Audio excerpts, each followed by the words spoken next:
بسم اللہ الرحمن الرحیم۔ آج کا ہمارا سبق نماز کے حوالے سے ہے۔ نماز میں چونکہ سب سے پہلے نیت ہے، اور نیت ویسے تو حضور نبی کریم رؤوف الرحیم صلی اللہ علیہ وسلم آپ کے فرامین میں سے ہمیں حضور کے الفاظ نہیں ملتے کہ حضور نے ان الفاظ کے ساتھ نیت کی ہو۔ نیت چونکہ ایک دل کے ارادے کا نام ہے، تو اس طرح فقہا نے اس لیے اپنی اپنی زبان میں الفاظ ادا کرنے کو مستحب قرار دی ہے۔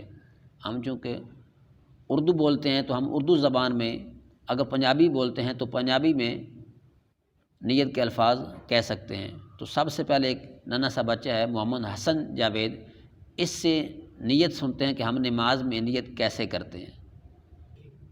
میں نیت کرتا ہوں اس نماز کی، نماز واسطے اللہ تعالیٰ کے 4 رکعت نماز فرض، وقت نماز اثر، منہ طرف قبلہ شریف کے پیچھے امام صاحب کے اللہ اکبر۔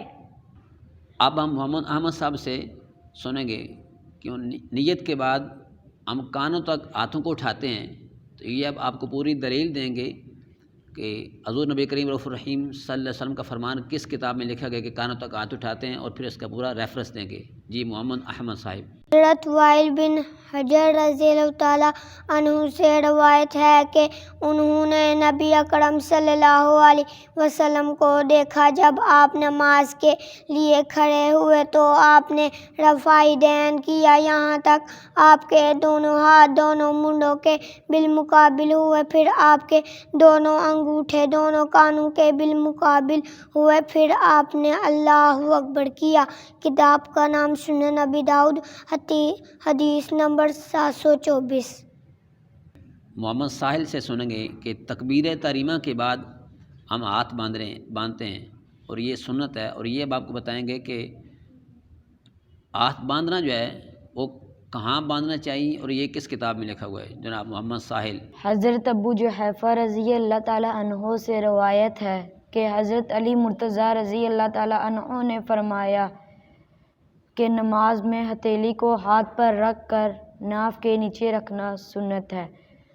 کتاب ہے سنن ابی داؤد، اور حدیث نمبر ہے 750۔